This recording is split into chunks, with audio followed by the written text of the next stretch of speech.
One thing I wanted to ask you about, I was checking out your LinkedIn, I think either earlier or the other day, and I noticed that you actually went through a process of selling your previous business, or at least that's what it looked like Right. from LinkedIn. Yeah. Would love to hear about that experience and what that was like. Yeah. So where a lot of that technology automation stuff comes from is that I'm an engineer. I built a software engineering company. I grew that to several million dollars a year, and then I sold it. I was on Inc. magazine's fastest growing companies, and it was really after the sale of that I really got into content. Like as a content creator, like I was creating content. That's actually how I built that business. It was all thought leadership, blogging, sharing my expertise, being an innovator, being excited about what I was doing. But yeah, but it was after that I really like looked back and I was just like, man, I could have built that business a lot faster if I had known all of these things. And that's when I really started digging into all the marketing, like in content and social media and video. But yeah, that was a great experience. And I think even now that I can draw from that experience, because marketing in a way, or not in a way, but it's like, it's geared towards achieving some result. Right. And so like, even though I wasn't a marketing expert when I started off doing what I'm now, I was still like, I could still say, okay, this needs to generate revenue.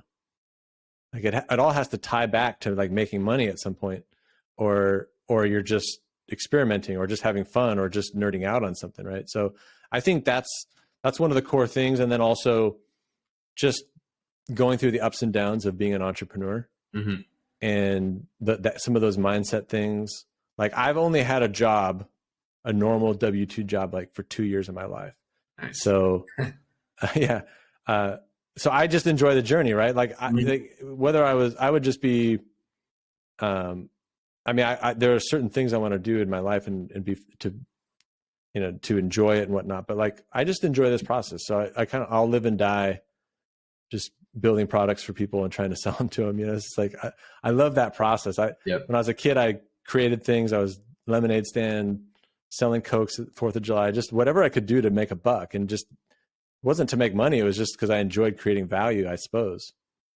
So going back a little bit, you mentioned right after you sold the business, you kind of look back and you realize like, wow, I probably could have done that a lot faster, knowing what I know now. If you were to rewind to the point where, you're just starting that business out, what's one piece of advice that you would give yourself? Yeah, I would have niched down, because like like that's how you resonate with people, right? The more you niche down, assuming you don't niche down so far that you literally just create no marketplace for yourself. But most people are like, there's plenty of business in any niche. So I would have created more content in a more specific niche. Interesting. And is that something that you would have just started out the gates day one like that, or start off a little broad, see, where you're resonating the most, where you're having the most success, and then boom, all eggs in that basket? Like, hey, this is the niche we're going with going forward. Yeah, I suppose like,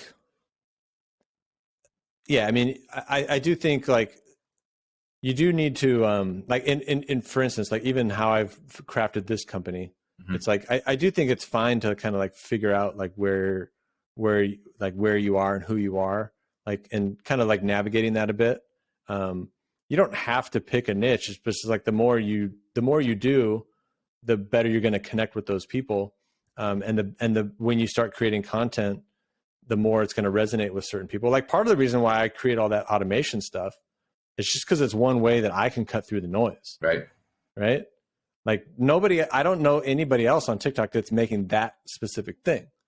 I get lovers and haters from that content. And I think that's a good example. So you do have to, like, people shouldn't stress themselves out by doing the niche thing. If you can't figure it out, just do what you can do now and be more general. But I'll tell you, we would have grown faster if I had niched down, because people are just afraid to commit to people.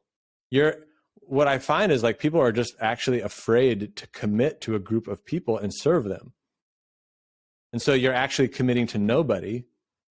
And who's going to commit to you if you're not committed to them? That's the whole deal with business, is you have to commit to a group of people, especially if you don't have results yet, right? So like everybody starts with zero. Like you can't if you're a marketing company and it's your first client, you can't promise anything.